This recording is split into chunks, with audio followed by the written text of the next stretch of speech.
They fight on Saturday night at Crystal Palace's Selhurst Park. Chris Billam-Smith will defend his World Cruiserweight title against Richard Riakpohre in what is an all-British fight. And moments ago, as we went into the previous break there, the two were on their feet and it was a very well-behaved face-off, although they mean business. Of that, there is no doubt. In fact, Spencer, even as we went into the ad break, and everybody can relax. Normally, we get an ad break. I can speak to Simon off mic a bit and find out how each of us is feeling, etc. You can chill a bit. There was no chilling, was there? No, you could. They were carrying on. You could cut the atmosphere with a knife there, couldn't you? They were both there, and I think they were actually both getting into it. Listen, what you got to understand is that reality is kicking in for both of these gentlemen now. There's a lot on the line. A lot on the line here. For the winner, they go on. There's big fights out there, unifications. Jaya Pattaya. You must also not lose sight of the fact, you mustn't be confused by the fact that just because you don't have huge amounts of reverberating charisma and trash talking going on, don't be under the illusion that this isn't a proper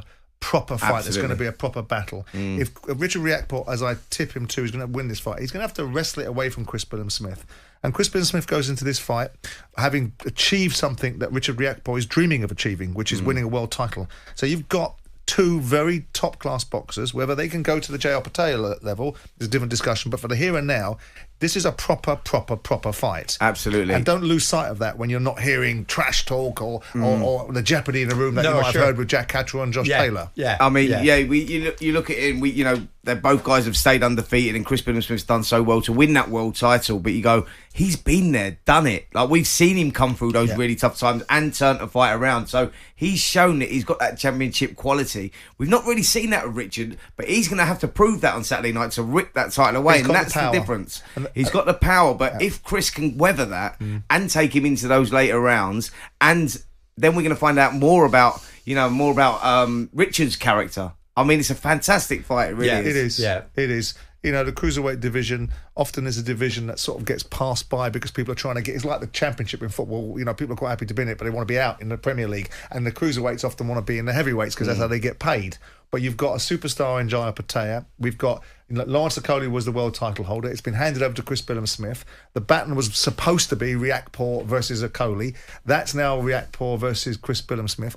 I'm not sure the first fight and the manner in which that fight went down really has that much benefit to either one of them, even though Richard won it, because I think both of them have completely changed as fighters. One got more belief in himself and the other's won a world title and got significant belief. But what I think you're going to have is, I think there is a possibility that it could go into the territory of a Wardley Fraser. If Chris Billam-Smith, who does ship punishment at times, and he worried me against Masternak with some of the punishment that he took in his first world title defence in December, if he can weather some of the power that Richard Riakpohre can dish out, then I think you will have a Wardley Clark sort of fight. I don't see it any other way. I think that is because stylistically, look, it was 5 years ago, albeit, and they've both gone on and they've both achieved so much since then. But that's what's going to happen to them. They will eventually go head to head, and it will be who wants it most. And I see it as a Wardley Clark. I mean, it could be terrifying for Chris Billam-Smith because they could stick Madonna in Richard Riakpohre's corner, and if you see all that horror looking at you across the room, you'd probably be scared, wouldn't you? That was one thing we didn't ask Richard, wasn't it? That his relationship with Madonna. But anyway, maybe that's for another time. What's the trajectory for both of these fighters then, Spencer? What does victory mean? Listen, victory means obviously there's a lot of ego on the line, and for Richard Riakpohre, it's his dream. He wants to become a world champion at Selhurst Park. There's no better time for him to do that against the guy that he's boxed in, Chris Billam-Smith, before. For the winner, I mean, listen, it's all about financial security, Jim. This is what it is, prize fighting. For the winner, he kicks on Jaya Pattaya, who Simon's mentioned, the monster of the division, the guy that are talking about possibly going up to heavyweight and taking over that at some point. We spoke to Jaya actually out in Saudi the other week, and he said, listen, that's what he's got a close eye on this fight. He wants the winner of his fight. He wants unification. So for the winner, there's huge paydays, and that is what it's all about. For the loser, it's not career over. It's all about going back, regrouping. I mean, on the undercard of this fight, we've got a European title fight in Isaac Chamberlain and Jack Massey for the European title. The winner of that is now looking at wanting a fight with these guys. So, there's a lot on the line here. the winner of that may get the loser of this. Who knows where it will go? But what I'm saying is there's a lot on the line for the victor of this fight. It's a good card as well, and you've also got Ben Whittaker out at light heavies with someone who stormed his press conference and telling him precisely what he's going to do to him. So you've got Whittaker out and all that goes with and that. The thing is, Simon, it's another all British fight. Yeah, I mean, we saw the appetite for Catterall Taylor 2 was immense. Yeah, and this is another one.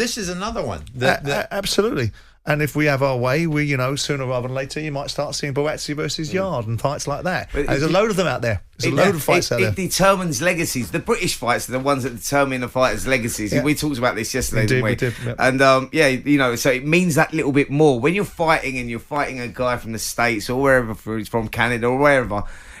It's just like when you're fighting a guy in your own backyard, a guy you got history with, they're the fights that you're remembered for, and that's why it means so much. Simon just leaned towards Riakpohre, maybe doing it on Saturday. Do you want to, now that they're out the studio, Spencer, and you're physically safe to tell us? I'm glad you never put me on that spot, actually. I deliberately didn't. I'll sort of go with Simon as well. I just think that something tells me that Riakpohre has developed well as a fighter since their last fight, and I just feel that he may be just the fresher of the two, and that might get him over the line. But like I say, on the flip side, you go, Chris Billam-Smith's been there and he knows how to weather that storm. Whether Richard can do that or not, if he can, because I think he will have to, then I just lean towards Richard to nick it. Yeah. Okay. Well, it's live on talkSPORT. It is a huge fight. Of course, the Euros will be underway by then, and we'll be concentrating on how England may do and how Scotland did or didn't do against Germany the previous night. But on Saturday night, all eyes on Selhurst Park, Simon's former club Crystal Palace, the venue for this fight, this all-British affair. Richard Riakpohre trying to wrench Chris Billam-Smith's WBO World Cruiserweight title belt off him on the night. Jim White and Simon Jordan. Monday to Friday mornings from 10 on AM, on DAB, via the talkSPORT app and on your smart speaker. talkSPORT.